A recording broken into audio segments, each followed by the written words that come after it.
I made this on Bandicom when I was in bed this morning. I made the whole thing and I stuck it on the computer. And then I had such problems putting it into a video on the computer because YouTube make everything jump, so I've had to do it again. But I took all the pictures. I was just so shocked. It was nearly 2 years ago. It's a bit sad, really, because my dad is showing us these things, and he was alive then, whereas he died this year and was buried. Well, he died in April and he was buried in May. So it's all a bit sad, really, for me. I must admit, on the first copy, I cried my eyes out. I didn't mean to, so maybe it's best I recorded it again, because obviously it just brings back, we were sitting around the table and he was showing us all this and they were quite shocked. But this historiographer in 1871 showed that my mum's relative, Sir Ben or Deban, or there's other versions which we'll see in a minute, in 1331, he crowned the scone, whatever it was, anyway, he crowned the king and the queen on that day in 1331. He died in 1332, very strange, in Europe. This is the Roman Catholic Church. I've got a big feeling that he could have even been a Knight Templar, whatever it is, because he was up in Scotland. It's very strange that just 1 year after crowning the king, he has died. But the very, very strange thing is that, I mean, it says somewhere in here, I think, and it's there, its coronation was first introduced. So he was the first archdeacon that crowned a king, and then after that, all kings were crowned by an archdeacon. Well, they changed the procedure of how they crowned the kings. And my parents, I mean, when you think of his name as Deban or Ben and all that, I think French anyway, but my mum believes that, oh, they're Scottish, they were in Scotland, but being part of the Roman Church and the whole thing, I don't know. But anyway, he ended up in Scotland. He got married, but he didn't have any children. So it's his family, you know, his nieces, nephews or whatever, they're the ones that moved to Wales. So there isn't actually a descendant of him because he didn't have any children.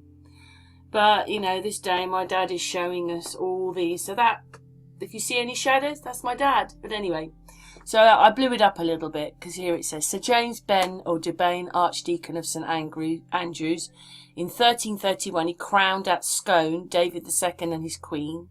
And then as I've introduced, and anyway, it goes on, and then he died in 1332. It's just a little bit bigger, that one, because obviously that one was a bit smaller. There it is again. I'm just so shocked. I mean, it doesn't mean, obviously, but I mean, that's pretty close to the royal family, isn't it, if you're crowning the king? I mean, yeah. But people don't realise that these people that they're crowning are just more emperors. Most of them aren't English, they come from France or somewhere else, and then they've landed here. Oh, they're the King of England, included in our history, but they don't tell you they're kings in other countries, which means that most of them would have been Roman emperors. But anyway, this is King David II that he crowned. I just think that's amazing. Some of this says that he's a good king, some of it says he's not a good king, so what are you supposed to make of that? But supposedly he was, if you want to read this, just stop it and look at it. But he was king at a very young age. Oh, I think it says it there. I think I just saw it. Yeah, when he was... So David II ruled as king, succeeding his father, Robert de Bruce, when he was still a child. And then they took him to France. So why, if you're sort of United Kingdom, would you go, oh, let's send him over to France to protect him? That's because that's where his family is. You know, they must be all French. You don't send the King of England to France to look after him, do you? I don't know, I just find that very weird. But anyway, so they're saying because he was crowned so young a king that maybe, you know, he wasn't such a good king because he was in and out of England for a bit. Anyway, you can stop and read that if you want. And then there's James Bain. So he's called James Bain, even though he is Sir.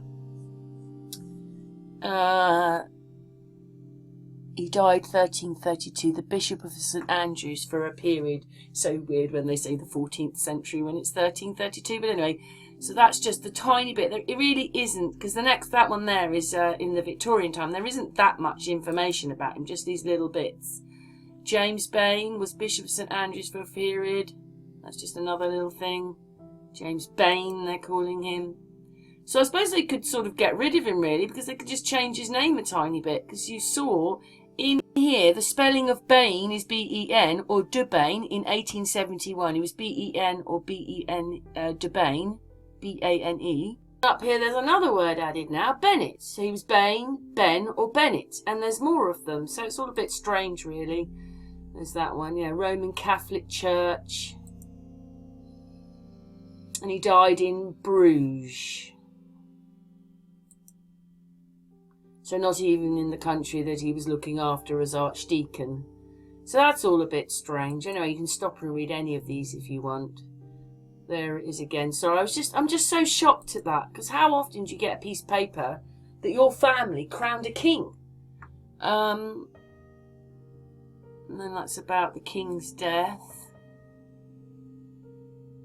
So obviously they're saying Scotland looked a very different place then, with a lot less people. A bit more about King David II. And he got more lands as before he became king. But was given that he was married and crowned at the age of 4 and sent to France for safety at the age of 9. He never really stood much of a chance developing an effective king, and still less a good king. So that's what that person says. But he was married. Oh my God, it's ridiculous, isn't it? It's probably why he never had any children. Of course, he is related to her. And they spoke Gaelic. Probably with a bit of French.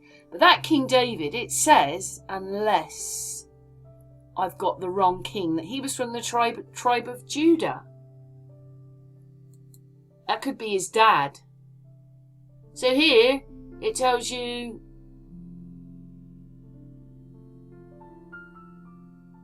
if it's the same king, because it's very hard, because there wasn't that much. That could be his dad or him, but anyway. The Archdeacon is the highest rank. So he was quite a way up, and he was called Sir, wasn't he? So there you go. Ben, Bain, Benny, Bennett, or Biort. James, Bishop of St Andrews, was trained from his youth for the church. As an Archdeacon of St Andrews, he was sent to France. Why? In 1325, along with 3 other dignities, to renew an offensive and defensive alliance with that country. So he had to be quite well up, and he was up, yes, quite well up, wasn't he? In the original document, his name occurs as Benet. See, Benet. B-E-N-E. He is subsequently mentioned as Sir James Bain. By Forden, he is called Jacobus Benedicti, while the name on his tombstone was Jacobus Dominius de Brute. Brute. That's who's up there. Oh, that's even a different spelling to that one up there, because that's B-I-U-R-T, and that's B-I-O-R-T. On the 19th of June 28, he was elected by the canons for the Bishop of St Andrews. And subsequently mentioned as Sir James Bain. So his name just changes all over the place, doesn't it? Oh, I've done that bit, sorry. The bishop had a custom to the coronation of the Scottish king, but Bishop Ben was the first to perform the ceremony of anointing them by special authority of the Pope. So there you go then. Roman. It's being done by the Pope. There you go. You can read that. Stop and read that one if you want. I might have done that twice. Oops. But anyway, if it's more information, stop and read it. So, There it is. It's mentioned up there. That's all it is. I went and looked it up. There's nothing much. He was obviously quite well up. He's obviously, yeah, they've obviously got families in France because that's where they come from. Why would you be going to France? Well, he died in Bruges, didn't he? I mean, again, Europe. I have repeated that again, haven't I? Because I'm just so shocked. So, that is him in Scotland. So he's a Scottish bishop.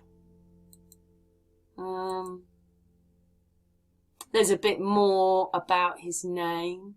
Bane or Ben or whatever other name he has. He's got so many names. Anyway, stop and read it. Bit more. See, from Rome. Where did I see Rome? Oh, there. Reached Rome. Yes, Romans. Romans! But they haven't told us in our history, really, that that's what it is. They've pretended it's all so different when it isn't. What's that one? Oh, yes, there you go. He's in there as well. But you just get these little titles. And then there's his crest. Wow, of that family. The Bennets. Or Bane, whatever. So, no eagle. But at the top of armour.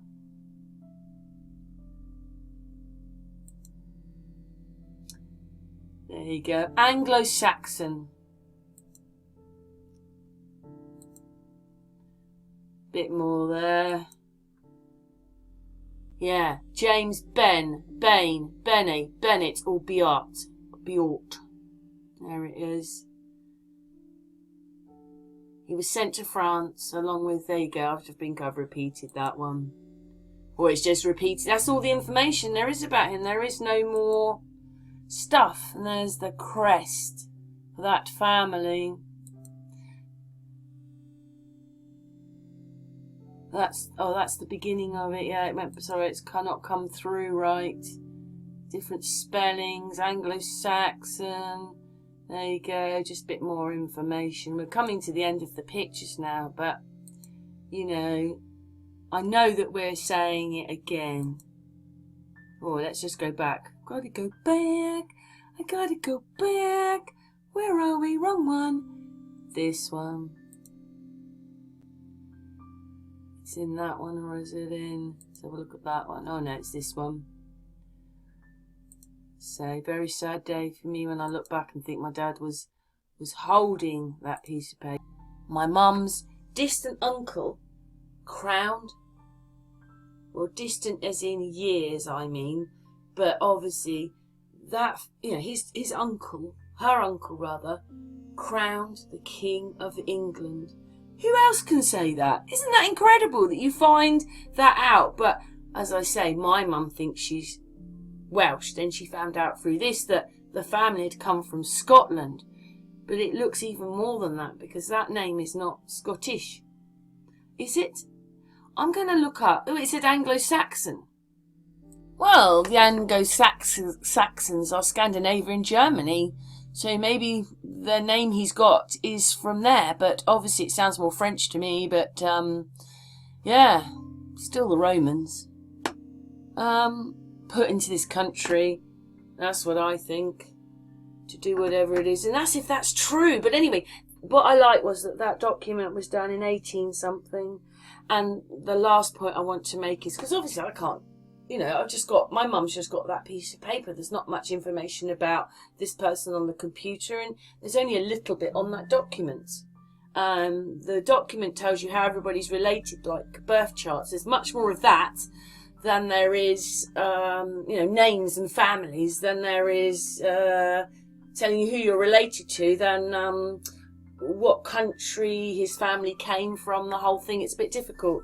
But, you know, in 1876, let's go back, because that's why I went back to that piece of paper. Hang on. Sorry, it's 1871. In 1871, they had all this information right back to the 1300s.